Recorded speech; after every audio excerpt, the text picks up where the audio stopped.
Hello and welcome to EV Motoring. I'm Joe, and we're here at the BMW Ultimate Driving Experience to do some test drives and comparisons. Today, we're here to take a look at the all-new 7 Series, so the BMW 760 Xi and the i7 all-electric. We're going to take a spin behind the wheel of both. We'll take the 760 first and then the i7 and compare and see which do I think is the better one to buy.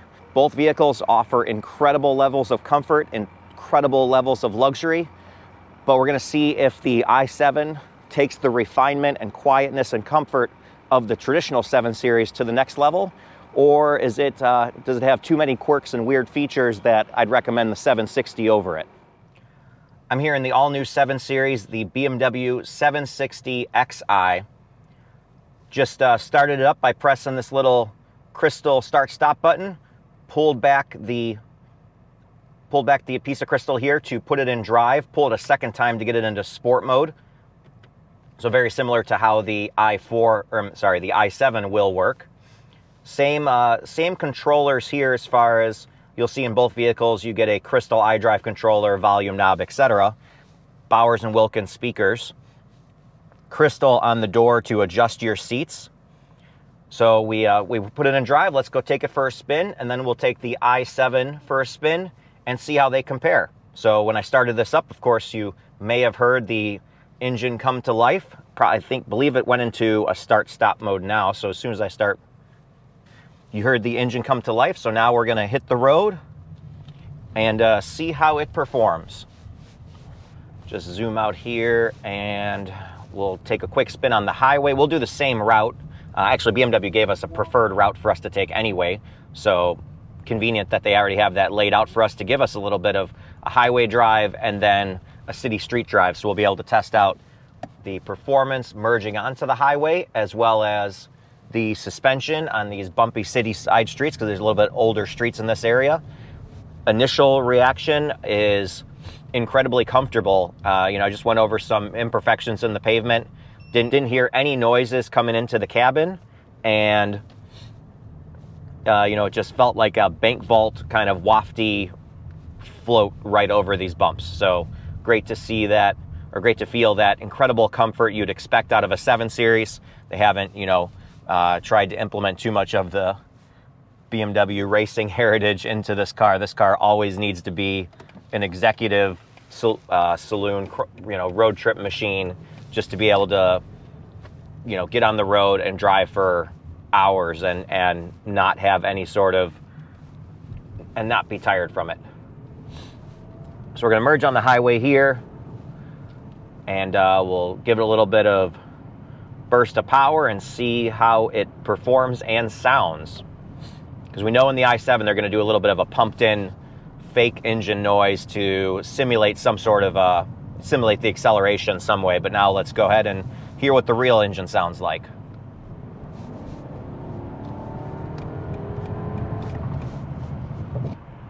Certainly addictive to give this engine the beans, hear it come to life. One thing I'm sure I'll mention later when I'm driving the i7 is I'm a big fan of making the cars extremely similar and just making the powertrain the key difference. I think that's the best way to enhance electrification, is just give people the option. Here's a great vehicle. If electric works for you, get the i7. If electric doesn't work for you, depending on your lifestyle, maybe you live in an apartment complex or something like that, or I doubt you're driving a 7 Series in an apartment complex, but who knows? But ultimately, just give people the choice without doing too many quirks and features. I know, or weird electric quirks. One thing I know that the i7 does is it has the auto opening and closing doors, as in from inside the vehicle, you can open all the doors and close all the doors, and they're power actuated, which is interesting. I don't know the exact use case for it, but nonetheless, it's certainly a nice little quirk. Coming up here to a stop before merging on the highway, so we're going to let these cars get a little bit of room, and then we can give it a little bit of a squirt. Oh, that is good. And when you consider the size of this vehicle, the other impressive thing about BMW is their automatic transmissions. they rip through the gears so well. With that said, the i7 is a little bit better performer because you get that instant, constant power. Whereas here, there's that touch of a delay that right now I'm on the highway. I want to step on it.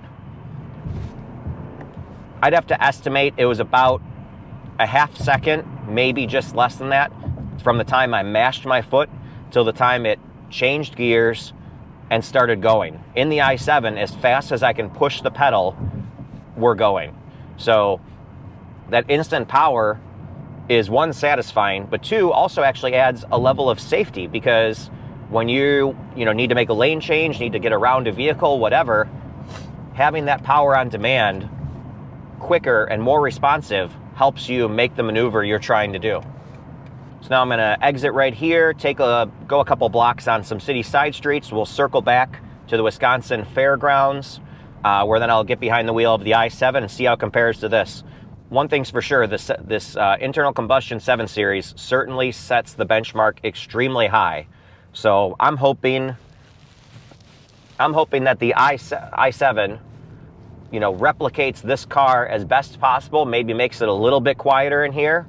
Again, we know we're going to get that instant acceleration out of the i7, so kind of just almost refines the things that this car already does so well. Again, as I mentioned in the beginning with this vehicle, cruising down the city streets here, very little road noise comes through. A little bit, but still, incredibly comfortable. Right here, I purposely hit a manhole cover, and the car just floats right over it. Very, very, very good. So now we'll go up to this light, whip a U-turn, head back to the fairgrounds. We'll see when we're doing this U-turn how the turning radius is.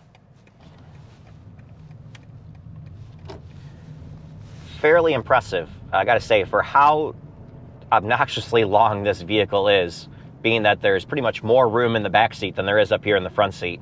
To be able to pull a U-turn that efficiently on this is a 4-lane road right here. So I went from the turn lane into the outside of the 2 lanes going this way.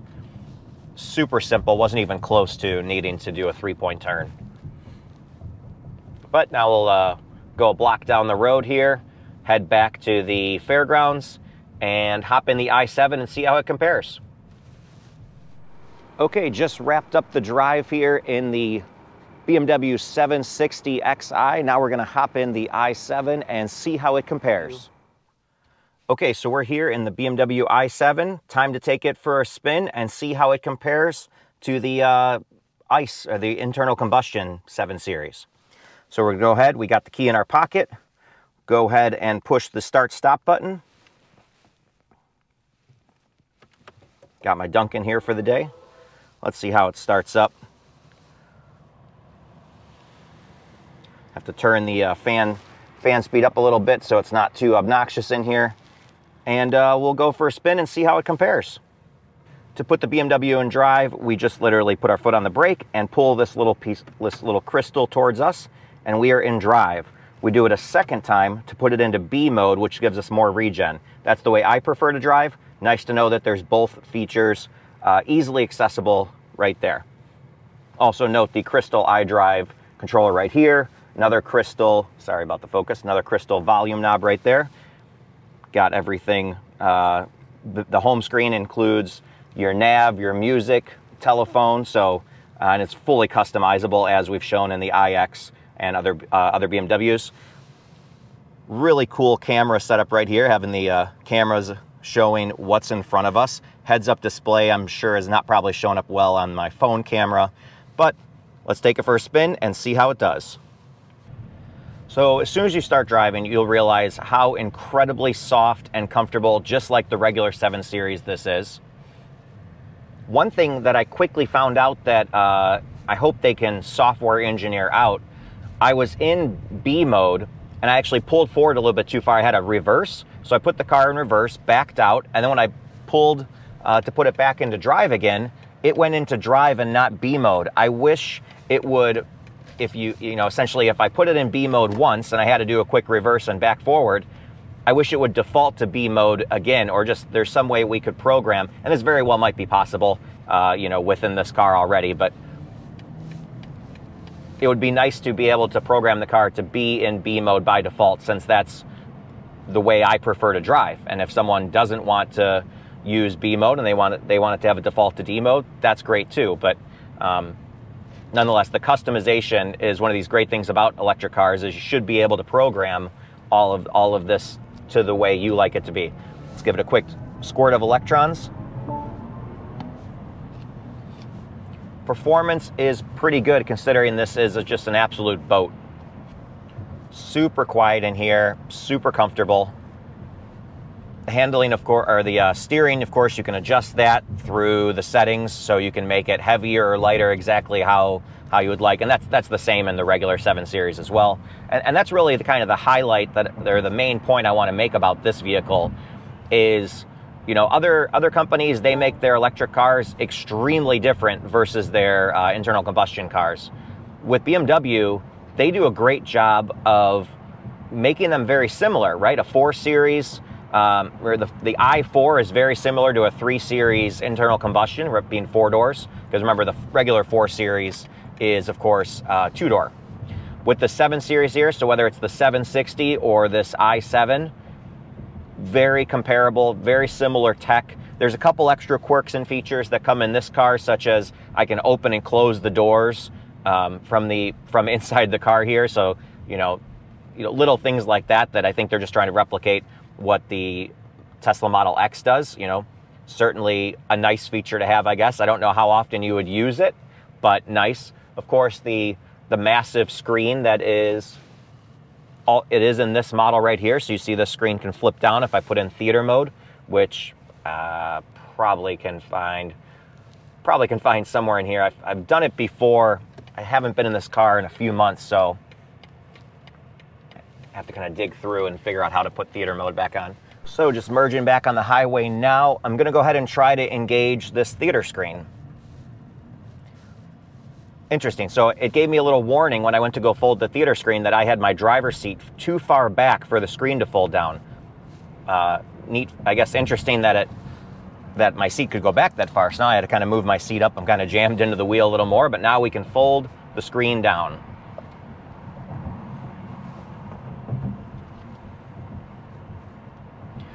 So one thing to note, since we have the screen down right now, visibility is substantially impaired right now. So I cannot, but not even just really impaired, I cannot see anything behind me. The screen does completely block my rear view. So a feature that would be really nice to have here for this BMW would be similar to actually what Chevrolet puts in their cars. Have this screen, or have this mirror be a screen. That's something that's available in the Chevy Bolt. I think some of the Buick models have it, and I think Cadillac uses it now.